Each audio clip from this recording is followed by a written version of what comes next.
Hello, all, and welcome to Helping Your Child Make Sense of Science. I am Rochelle Brennisell. I am the Middle School Science Curriculum Specialist.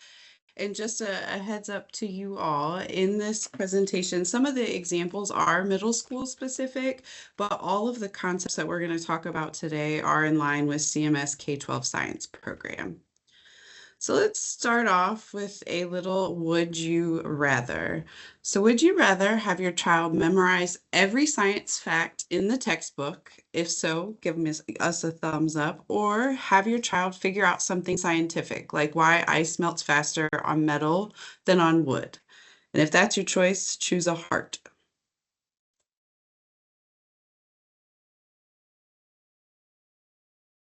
I see a lot of hearts. All right, I like it. And that's perfect because these are what we are trying to lean towards in our science program. So today we did our Would You Rather. We're going to talk about some of our goals in CMS science. We're going to do a little notice and wonder activity, talk about what is sense making, show what the new vision for science is. We're going to talk about SEPs, also known as science and engineering practices, and provide some examples, and then talk about how you can help support your child at home. So our goals for today are to learn what sense making in science means and why it matters, and understand the science and thinking skills that our students are building.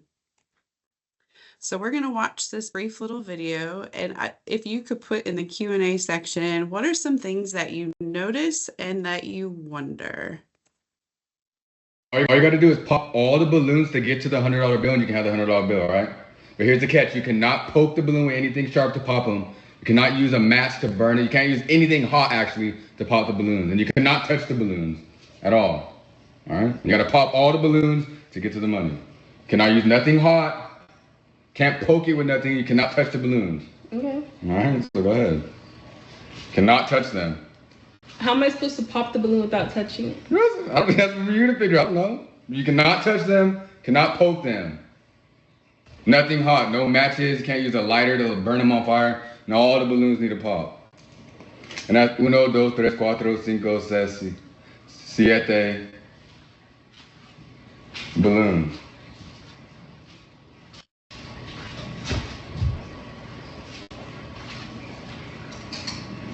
Are you hungry or something?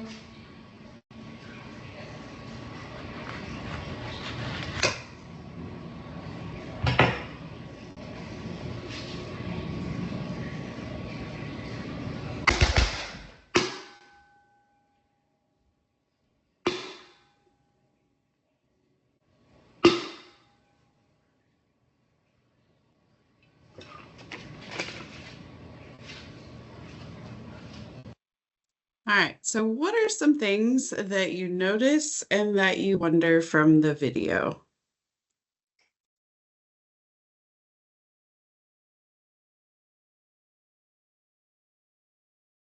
I wonder how that happened. What happened to have that reaction?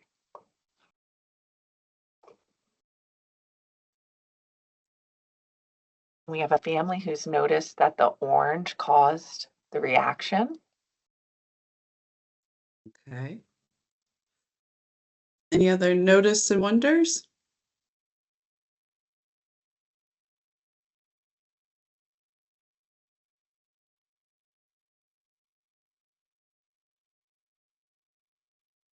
I wonder what would have happened if they could have used different tools. Okay. So not many responses, but those are some good notice and wonders from the video. And one of the reasons why I wanted to do this with you today is because it's something that we use quite often in our science curriculum. So we want our students to act like scientists. And we do that by making sure that they're observant and posing questions. So we often use this notice and wonder strategy to help build their critical thinking skills and encourage our sense making with our students. And I did include a little GIF of showing the same thing from the video, that the oil from the orange rind is helping to pop these balloons. So, what is sense making? So, in our science instruction, we don't want to just tell our students facts. We want to help them figure things out by thinking and talking like scientists. And in this little visual right here, you will see this is our new vision for science. And one of the things I love to always think of is, when I was growing up, I can still remember that the mitochondria is the powerhouse of the cell. That was a fact that we once memorized once upon a time. But thinking back to that in cells, does that help me understand how all the organelles are connected or what exactly that means? No. So that is part of the reason why we're moving away from that like rote memorization of just facts and trying to help the students develop explanations and design solutions as they're looking at their science. Another big thing that is different, it's going to involve less worksheets, but our students, they're using their journals or their science specific workbooks to help explain and argue and look at data to figure out our science concepts. Another big thing that we are using in our CMS curriculum is that all of our units from K-12, they start with a phenomena. And the important part of doing that is it helps make the science equitable for all students so that they all start in a common place and then they're able to start bringing in their background knowledge about the concept. And misconceptions are okay in the beginning. Students are going to be able to talk it out and figure things out, but by the end, they should be able to explain and make sense of our science concepts and units. In 2023, North Carolina changed our K-12 science standards. And one of the big things they did was they added the science and engineering practices. You might also hear them referred to as SEPs. So there are 8 science and engineering practices that we utilize in North Carolina, and we try to make sure that they are embedded into all of our science units. So things like the asking questions. So when you just do a notice and wonder, the notices are them asking questions. We have our students develop and use models, which I'll show some examples of that here shortly. We try to make sure our students are planning and carrying out investigations. So we try to do as many hands-on and labs as we can. Analyzing and interpreting data is a very important one that we use quite often as well. Using mathematics and computational thinking, a lot of times that goes with the data piece. And then the last couple, so the students construct explanations and they engage in argument with evidence. And then we have them also look at their ideas and obtain, evaluate, and communicate information.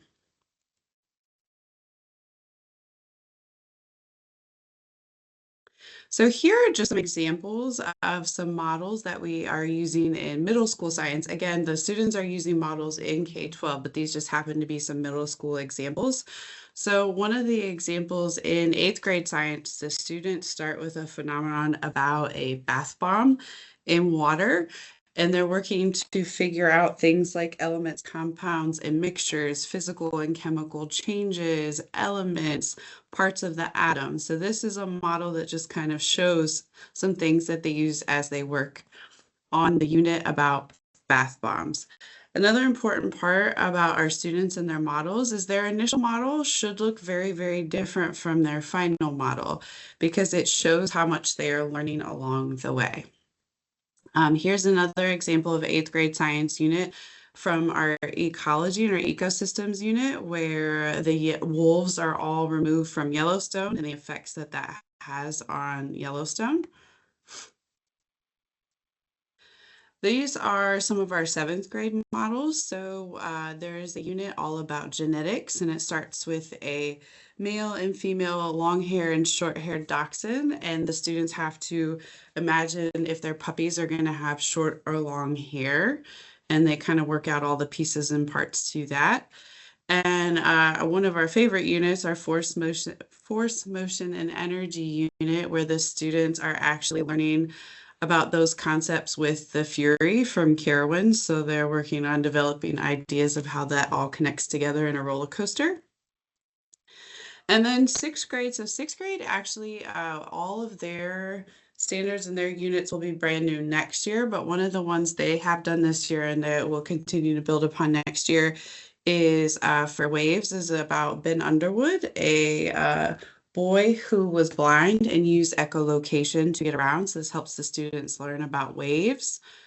And then also we have one where a sunflower is growing through a sidewalk and talking about what plants need to be successful. So again, one of the other things that I mentioned with the SCPs were the constructing explanations. And one of the big ways that we do that in CMS is with the CER, also known as claim evidence reasoning. So we will usually pose a question and the students have to refer back to their labs that they have done, other information activities they have gone through for their evidence, and then their reasoning, they're putting all the pieces together and explaining it. So here's an example again. The bath bomb is a popular unit because most students have worked with bath bombs before and they enjoy playing with them. So in this one in particular, they're giving a claim evidence reasoning based on who they think is correct out of different students' opinions. Now, a big question would be, how can you support at home? And so a few things I just kind of to give to help instead of, what do you learn today in science? I feel like that's a common question that one might ask when you're having dinner or something of that nature. You can ask, what are you figuring out in science instead? You can watch short little videos or discuss real world science topics. Like the video I showed earlier, it's a brother and sister team, and they have a ton of really cool science videos that make you think. And the sister always gets a lot of money from her brother too, which is entertaining. You can encourage curiosity by help them research questions together or let them explain a lab or a concept to you. And then always things like checking for Canvas and Infinite Campus for any announcements or assignments. This was actually way quicker than I thought it would be, but I do appreciate you all joining today, and I thank you so much for supporting our young scientists. And I wanted to leave it open to any questions that you might have. Thank you, Rochelle, for sharing such wonderful information with our family. One question that we have is, as a parent, what is one easy way for me to begin engaging with my child today with their science conversations at home? I think working with your students to help them build the ideas of, I want to ask questions. I want to learn what this is about and learn more. So the more you can get your students questioning things and trying to figure out what they see in the world around us is definitely going to help with as they attack our CMS units. Absolutely. And if I wanted to learn maybe more about what my particular child is learning through their science education, who's the best point of contact to follow up with? I would start with the teacher, but also I know through the family advocacy site, there are links to all of the content and materials. I know for middle school science in particular, there are parent letters that explain a little bit about each unit and give important vocabulary and questions and things you could work with your students on to help with that unit in particular. Absolutely. And FamilySat information can be found at the CMS Family Portal. Feel free to check out that free resource to explore different instructional opportunities and resources. Families, thank you for your time and engagement today. And Rochelle, thank you so much for sharing such valuable information about science. If you have any questions, feel free to reach out to your child's school and begin starting to have those conversations about what they notice and wonder in the world around them as we support our students' learning and understanding. We hope that everyone stays safe and warm and has a wonderful day.